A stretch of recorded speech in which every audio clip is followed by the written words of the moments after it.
ભારે ચકચાર મચાવનાર બીઝેડ કૌભાંડમાં સીઆઈડી ક્રાઇમની ટીમે મોટી કાર્યવાહી હાથ ધરી છે। આ સંબંધમાં 1 વર્ષ પછી 22 લાખ રૂપિયાનું કમિશન મેળવતા 3 એજન્ટોની ધરપકડ કરવામાં આવી છે।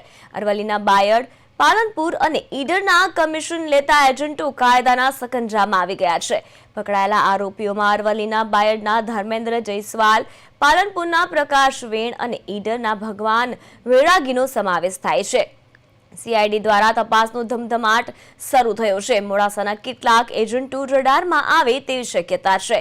પ્રાપ્ત માહિતી મુજબ બીઝેડ કૌભાંડનું નેટવર્ક રાજ્યના જુદા જુદા જિલ્લાઓમાં ફેલાયેલું હતું। સીઆઈડી ક્રાઇમ હવે આ કેસની જડ સુધી પહોંચવા માટે સક્રિય બની છે।